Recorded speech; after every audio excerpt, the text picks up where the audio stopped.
यह ब्रह्म क्षेत्र है महाराज, जहाँ हम लोग बैठे हैं। ये ब्रह्म सरोवर का स्थान है। लोहारगल धाम की तो जितनी महिमा कही जाए वो कम है। रोज नित्य नित्य लोहारगल जी धाम की महिमा का अनुभव हो रहा है। जो यहाँ सूर्य कुंड है, ये पहले ब्रह्म सरोवर क्षेत्र हुआ करता था। और भगवान मत्स्य नारायण जो मछली बनकर आए हैं भगवान सत्यव्रत राजा की रक्षा करने के लिए, तो भगवान मत्स्य नारायण का प्राकट्य भी यहीं पर हुआ है। इसी ब्रह्म सरोवर से राजा सत्यव्रत को भगवान मत्स्य नारायण प्राप्त हुए थे। पहले छोटी सी मछली के रूप में जब अर्घदान दे रहे थे, तो उस छोटी सी मछली के रूप में उनकी अंजलि में आ गए राजा सत्यव्रत की परीक्षा लेने के लिए। तो जैसे वो छोड़ने को हुए तो आवाज आई, राजा मुझे छोड़ो मत, नहीं तो मुझे इस सरोवर की बड़ी बड़ी मछलियां खा जाएंगी। तो कहा ठीक है, चलो महल में बोलने वाली मछली है, इसको अपने महल में ले चलते हैं। महल में एक बड़ा सा पात्र, उसमें जल भरवाया, उसमें रखा, तो वो जल पात्र छोटा हो गया। भगवान मत्स्य नारायण बड़े हो गए। और बड़े पात्र में रखवाया तो वो भी छोटा पड़ गया। सरोवर में रखवाया वो भी छोटा पड़ गया।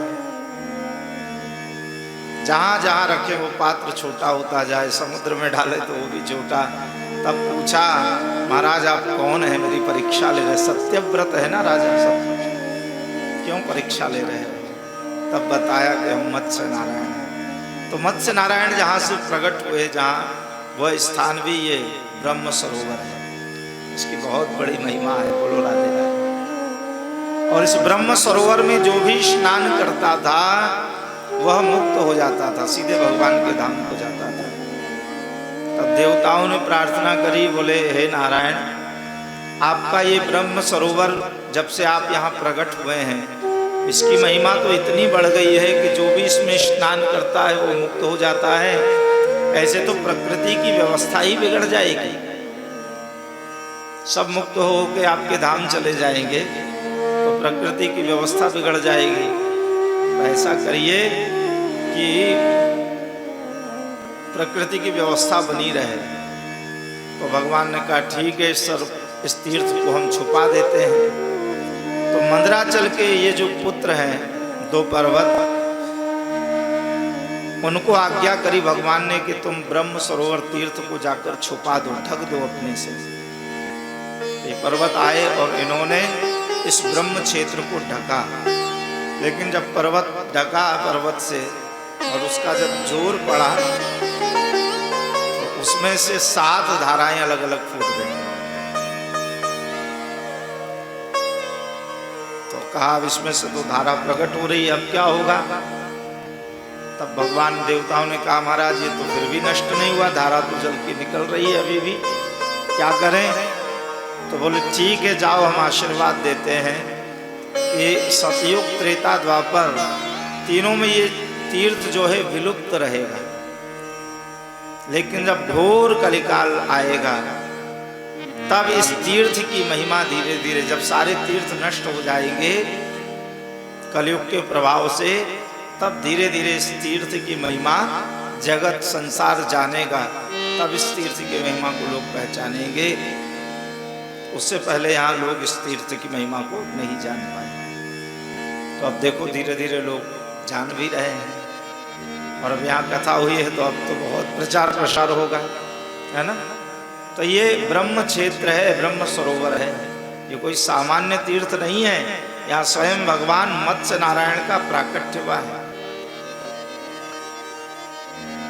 जहाँ स्नान ध्यान करने मात्र से महाराज जीव मुक्ति को प्राप्त होता है। तो आप लोग यहाँ कथा सुन रहे हो तो किसी तीर्थ से कम यह जगह नहीं है। भक्तों की भक्ति का ये स्थान है ब्रह्म सरोवर। उसके बाद में भगवान इसके नाम 3 बार बदले हैं।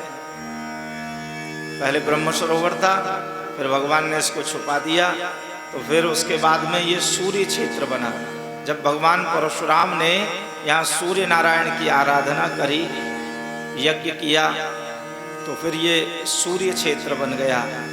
और जब पांडव आए, और पांडव भी 2 बार आए हैं, एक तो युद्ध से पहले और एक बार युद्ध के बाद में।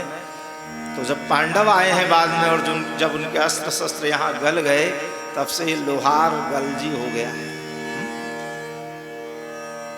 इसकी तो अनंत महिमा है। और हम आपको बताएं, ये यहाँ पहली भागवत हो रही है लोहार गलजी में, जो आप लोगों के परिवार ने कराई है। तो हमारा भी सौभाग्य है कि यहाँ पहली भागवत हो रही है। और अब देखना, यहाँ बहुत सारी भागवत कथाएं निरंतर चलती रहेंगी। अब बड़े बड़े वक्ता लोग आएंगे, बड़े बड़े नाम वाले लोग आएंगे, सब करेंगे, लेकिन पहली भागवत करने का श्रेय हमको ही जाएगा। बोलो राधे राधे।